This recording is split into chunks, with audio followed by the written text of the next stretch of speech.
दोस्तों नमस्कार, आप देख रहे हैं हेलो न्यूज वर्ल्ड सोच बेहतर कल की। शनिवार को केंद्रीय राज्य मंत्री राव इंद्रजीत सिंह जिला न्हू मेवात के नगीना क्षेत्र के दौरे पर थे।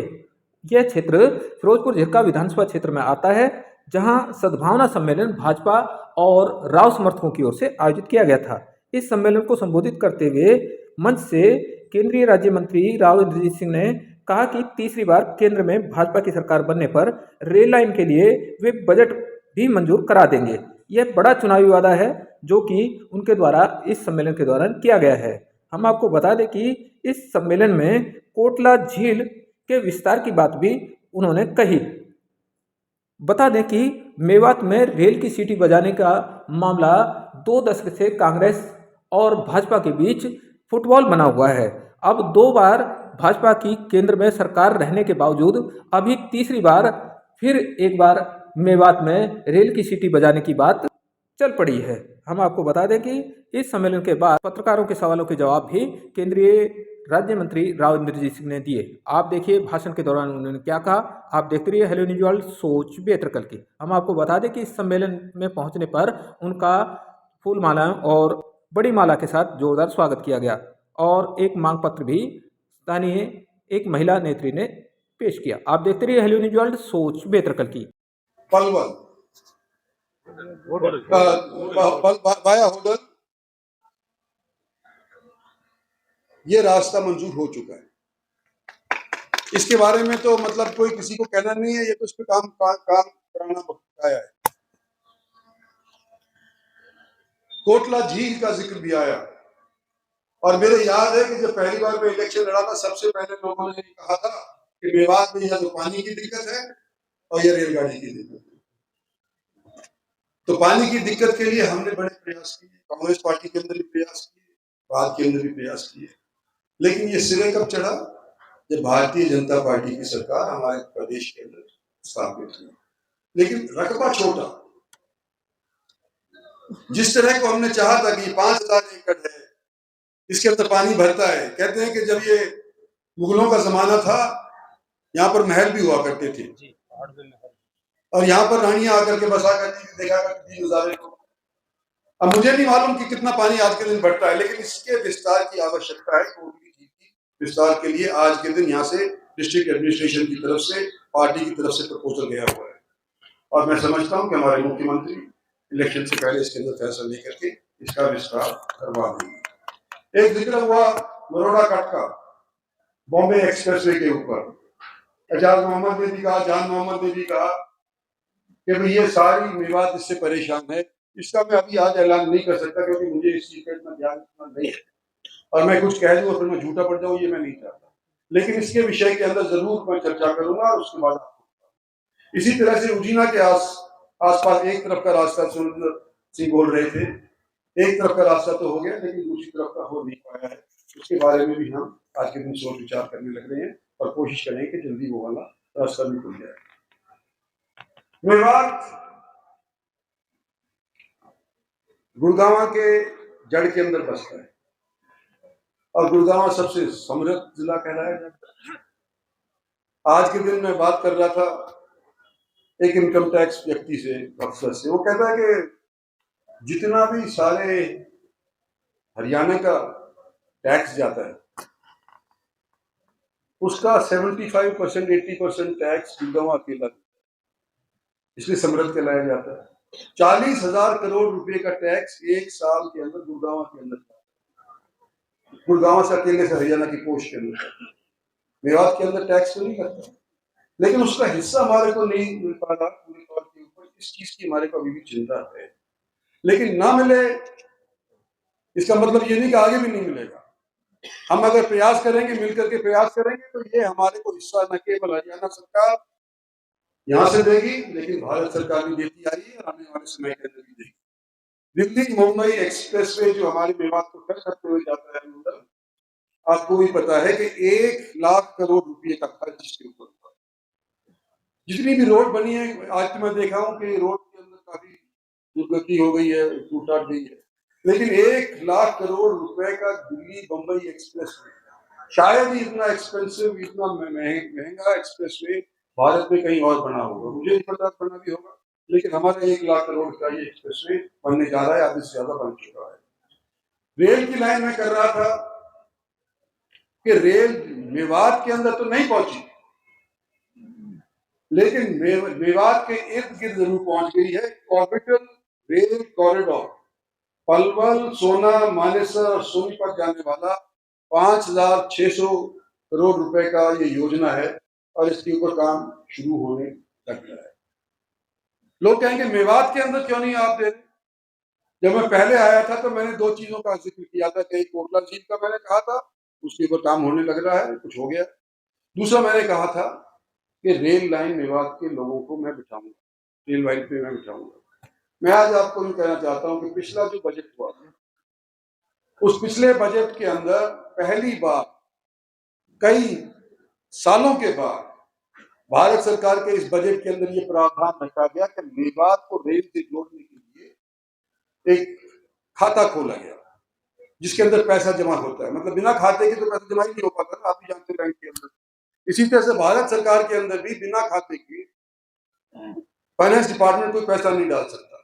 लेकिन पिछली बार भारत सरकार की योजनाओं के अंदर बजट के अंदर ये खाता खुल गया, मेवात के अंदर रेलवे लाइन आएगी। अब तक क्यों नहीं आई थी? क्योंकि रेलवे लाइन का, रेलवेज का बेड़ा गर्क हो रहा था, नुकसान में जा रही थी और हमने प्रयास किए लेकिन नहीं हो पाए। चाहे कांग्रेस सरकार थी वो भी नहीं कर पाई, और इस सरकार के अंदर भी जब इन्होंने रेलवे बजट को नॉर्मल बजट के साथ जोड़ दिया तो आज इसकी माली हालत कुछ सुधरी। तो आने वाले समय के अंदर मैं समझता हूँ इस साल इस 5% योजना जो खत्म होने जा रही है, इसके अंदर तो मैं नहीं कह सकता, लेकिन आने वाले समय के अंदर मुझे पूरी यकीन है कि मेवात को रेल लाइन, पैसेंजर लाइन मिलेगी।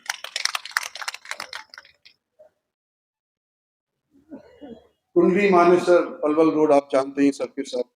ये भारत सरकार की तरफ से इंफ्रास्ट्रक्चर के ऊपर काफी जोर दिया।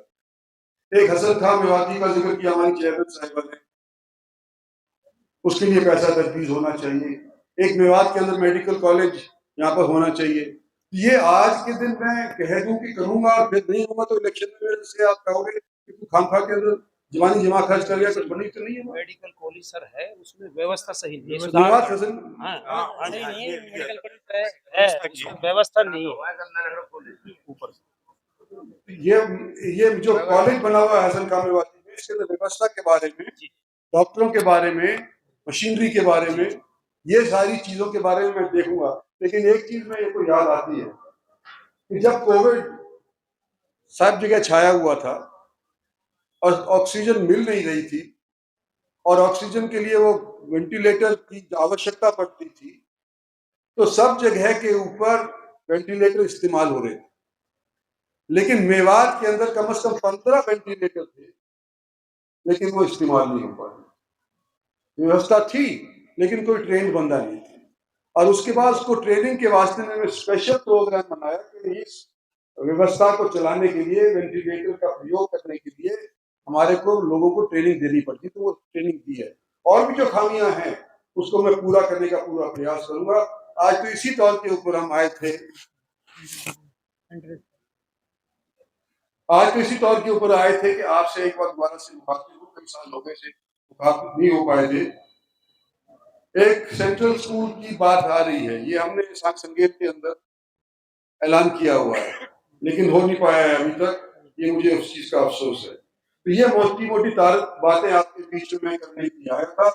आप लोगों का मैं शुक्रिया अदा करना चाहता हूँ कि मेरा मनोबल आप लोगों ने बढ़ाया। मेरा साथियों का करना चाहता हूँ कि इन्होंने दिन रात ना देखे हुए और पूरे तौर के ऊपर सद्भावना समारोह के लिए मैं यहाँ पर मेवात के अंदर आया हूँ। और जिस तरह से लोगों ने स्वागत किया,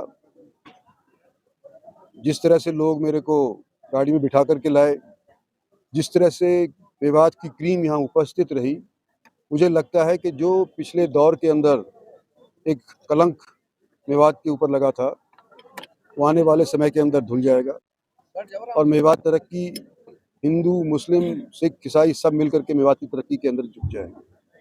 बड़ा कामयाब रहा मेरा ये दौरा, और जो उम्मीदें मेवात वालियों को थीं भारतीय जनता पार्टी से या मेरे से, उसके ऊपर जो मेरे से हो सका है उसका मैंने जिक्र किया है। और जो होने की संभावना है उसका मैंने ऐलान किया है। जो हो ना सके उसके बारे में अभी जिसका मेरे को ज्ञान नहीं है उसके बारे में आगे मैं बात करूँगा। फिलहाल आज तो ये कह सकता हूँ कि ये बड़ा अच्छा कामयाब समारोह के अंदर जलसा के तौर के ऊपर ही परिवर्त हो गया और मेवात के लोगों का मैं शुक्रिया अदा करना चाहता हूँ। सर आप शुरू में आए थे। देखो, मैं ये उम्मीद करता हूँ कि अगले 5 साल के अंदर स्थिति बच सकती है। ये वाला बजट जो आखिरी वाला बजट होगा, 5 साल वाला आखिरी वाला होगा, इसके अंदर तो मुझे ज़्यादा संभावनाएँ नहीं है क्योंकि ये सरसरे तौर के ऊपर बजट पेश किया जाएगा, आखिरी बजट है। लेकिन क्योंकि खाता खोल दिया है, पिछले बजट के अंदर जो 2023 का मार्च के अंदर बजट हुआ था, उसके अंदर खाता खोल दिया गया है कि मेवात के अंदर रेल लाइन चढ़ाने के लिए, बनाने के लिए हमने ये व्यवस्था तैयार करनी है। उसका निरीक्षण भी हो गया था, फैसला भी हो गया था, अब सिर्फ पैसे की उम्मीद है। तो पैसा अगली बजट के अंदर मैं उम्मीद करता हूँ कि दोबारा से ये सरकार बनेगी और अगली बजट की जो स्कीम बनेगी उसके अंदर मेवात के लिए भी पैसा मिल जाएगा। जेकर क्या नाम अलवर रोड की और तारीख को गडकरी साहब के यहाँ पे मीटिंग है। ये डीपीआर बुलाते हैं, तो डीपीआर बना करके इन्होंने पेश कर दी है, भारत सरकार को दे दी है। और गडकरी साहब के यहाँ जो मीटिंग होगी 10 तारीख को, उसके अंदर सारे ये नेशनल हाईवेज के अफसरों को भी बुलाया गया है। तो मैं भी उसके अंदर उपस्थित होने की कोशिश करूंगा और मैं समझता हूँ उसके अंदर फैसला हमारे पक्ष में ही होगा। सर मेवात से बड़ी दुख की बात है मेवात के लिए, उतना पैसा है नहीं मेवात में। नहीं, पैसा मेवात में भी नहीं है, थोड़ी सी लोगों की भी फिरकत है कि मेवात के अंदर डॉक्टर जल्दी से आता नहीं है और यहाँ अगर किसी को पोस्ट भी कर दो तो अपना ट्रांसफर को कैंसिल करवाने का पूरा प्रयास करता है। ये व्यवस्था हरियाणा सरकार को मालूम है, मेरे को भी मालूम है, मैंने कई बार चिट्ठी भी लिखी है, विज साहब से भी बात करी है। लेकिन ये जो खामियां हैं सो हैं, हम और आप प्रयास करते हैं उसके बावजूद भी रह जाती हैं। लेकिन यही है, आने वाले समय के अंदर प्रयास हमारा जारी रहेगा। अल्ट्रासाउंड तो खुद मानता हूँ इसके अंदर। सर 1994 की यहाँ तहसील है, की बात कर रहे लेकिन 1994 की 30 साल में आज तक तहसील भी नहीं बनी। उपमंडल की घोषणा दुष्यंत कर गए थे 2020 हो। चलिए, ये तो खैर मैं इसके बारे में तो हरियाणा सरकार की तरफ से जवाब नहीं दे सकता, वो तो हरियाणा सरकार से सलाह मशवरा करने के बाद ही कुछ कह सकता हूँ। लेकिन आपकी बात वाजिब है, ये मैं मानता हूँ। हर एक पार्टी प्रयास करती है कि अपनी पार्टी को सत्तासीन किया जाए। उनको पिछले दिनों के अंदर इतनी मशक्कत करी और फिर भी उनको कामयाबी नहीं मिली, तो सोच रहे हैं कि भाई इस बार अगर ईस्ट से वेस्ट जाएंगे शायद कामयाबी मिल जाए। पर ये देश की जनता के ऊपर है। देश की जनता ने अभी तक तो नरेंद्र भाई मोदी को ही अपना मैं यही संदेश देना चाहूँगा कि वो पार्टी की रीढ़ की हड्डी हैं।